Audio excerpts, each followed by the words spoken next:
আমি যেইটা বলিনি সেইটাই এলো। শোন না, বলছি এই কোশ্চেনটা তোর কমন এসছে? হ্যাঁ রে, পুরো লিখে দেবো একদম। ও, আমার সাথে কেন এরকম হয়?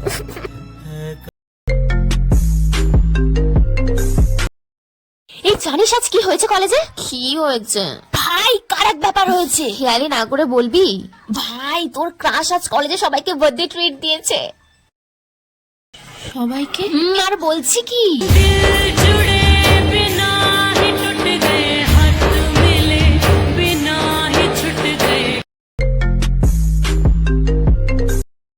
কিরে রেডি তো? আমরা সবাই কিন্তু বেরিয়ে পড়েছি ট্রিপের জন্য। না রে ভাই, আমি যেতে পারবো না, আমার খুব জ্বর। ও ঠিক আছে, তুই রেস্ট নে তাহলে। যেথা আছে শুধু ভালোবাসা।